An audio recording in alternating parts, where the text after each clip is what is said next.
I'll start with the impacts of climate change, and as we saw in the previous presentation, the UAE, as many other Arab countries, are very vulnerable to a number of ways whenever it comes to climate change.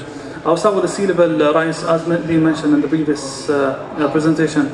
The UAE, if there is, as the ocean warms and the polar ice cap bent, the ocean are steadily rising.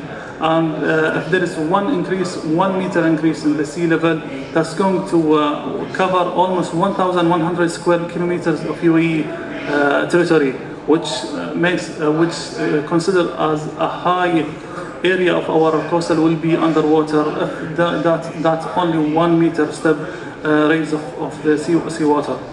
The UAE and the other region are having very high temperature environment.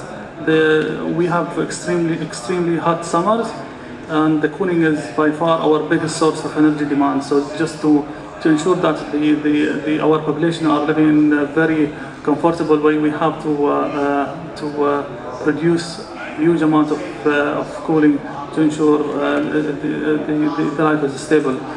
Global warming will increase the extreme temperature in the summer. At best, this means using more energy and water. At worst, it can have significant impacts on human health, etc. The water, our region is suffering from lack of water resources. We have very little rain in the region, and water needs to be extracted either from the underground, which is we're leading to depleting our water reservoirs, as well as putting a lot of efforts in producing water through desalination technologies. We're having high temperature, so again we need cooling and we need water generation.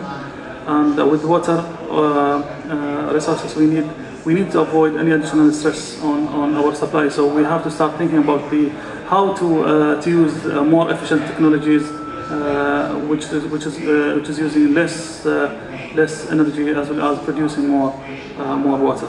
The food supply, again, the food, energy, and water are all linked to each other. The region is lacking water. That means the sources of food are very limited, which means that we have to be one of the mega food importer.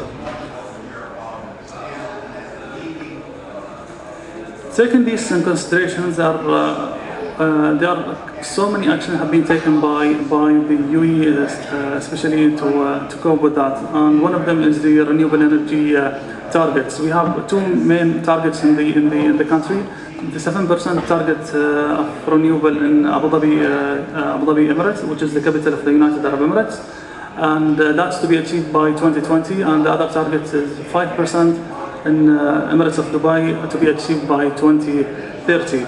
It's a way toward protecting or keeping our natural oil and gas resources to the future generation.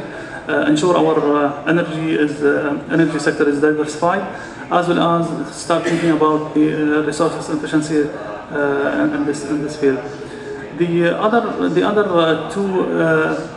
There are so many examples, but I would like to highlight the atlas has been mentioned. We have very detailed environmental atlas to the whole country, which detail the whole ecological features of the country, and it's part of the report that's been just mentioned by our colleague from the Arab Forum for Environmental and Development. We just started as well last year our renewable energy atlas to ensure we can identify the right resources and the readiness of the country and the area of the country when it comes to renewable energy. And we're adding a feature to the atlas we are producing is to calibrate the humidity as well as the dust that is very well affecting our solar plants. The mega response that the UAE is undertaking toward the environmental or adaptation of climate change is the green growth.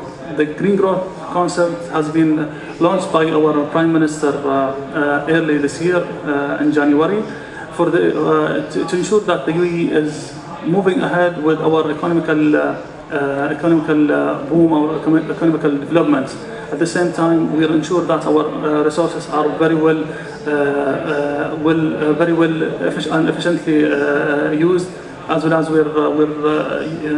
we're tackling the environmental matters while doing any developments.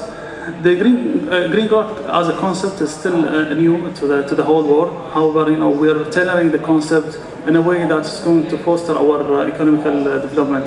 At the same time, that's going to maintain or even reduce the emission reduction, as well as the carbon footprint of the country.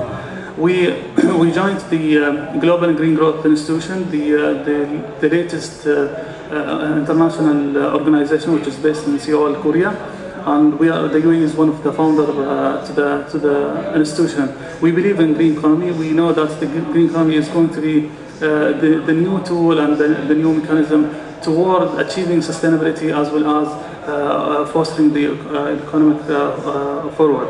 The UAE green growth strategy or policies are going to consist of 3 main pillars, and through those main pillars, we're tackling the main adaptations measures that we have to do.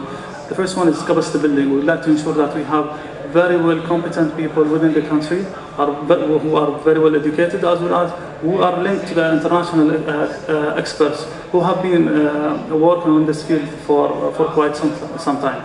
The data management and collection.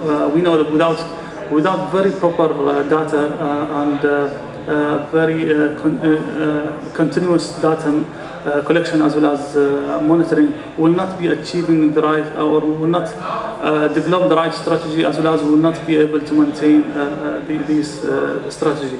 So the data management is the second pillar of our green economy, and the third one is the policy itself. The policy are going to be developed in a very systematic way, where we're going to do a comprehensive situation analysis to the country, to know where are we stand and what is the next steps. And we are almost in the final stage of finalizing the situation analysis studies. We're doing international benchmark to ensure that we're learning from the others. We're not going to duplicate the mistakes that the others have been done. And one of them is, and it's very linked to what's been mentioned by the previous speaker, the regional cooperation. We need to ensure that there is a regional cooperation, there is international cooperation, to ensure that we're doing the right thing forward.